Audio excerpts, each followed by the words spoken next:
Welcome to Curated by Laura Poe. Today, we're going to talk about one of Virgin's newest and strangest onboard activities.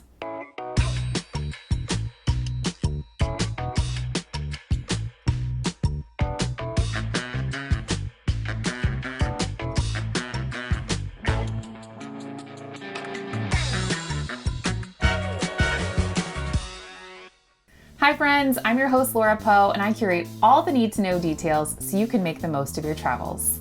Today, you are in for a treat because we're diving into one of Virgin's delectable new activities called Bites and Bubbles, a champagne and fried chicken affair.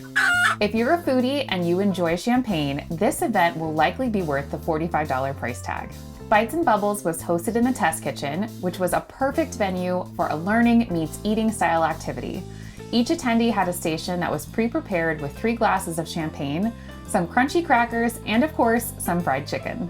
Fun fact, this is actually a special fried chicken that is made just for this event and not currently served anywhere else on the ship.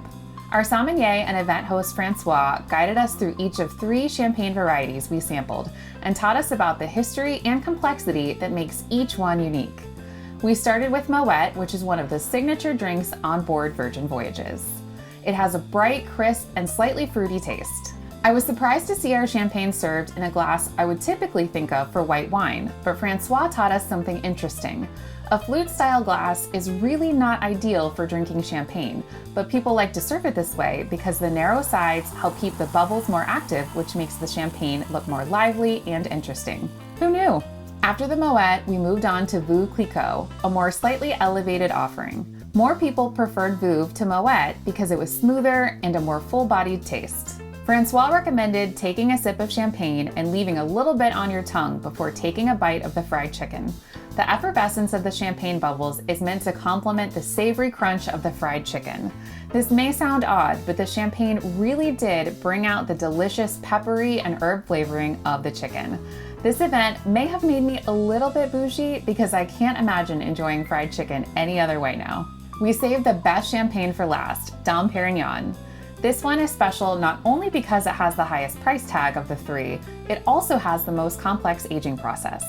This was such a fun way to get to try and compare several varieties of champagne and also to gain a greater appreciation of what makes each one unique. So what do you think? Is this something you'd like to try on your next Virgin Voyages cruise? Cheers to an unexpectedly perfect pairing. I think Bites and Bubbles takes it up a notch with a fun and sophisticated event. Are you ready to set sail on a Virgin Voyages cruise? If you haven't booked yet, I've got the best offer available and I would love to help get you on board. Drop me a line at curatedbylaurapoe.com or use the form I linked in the description box below. Thanks for watching.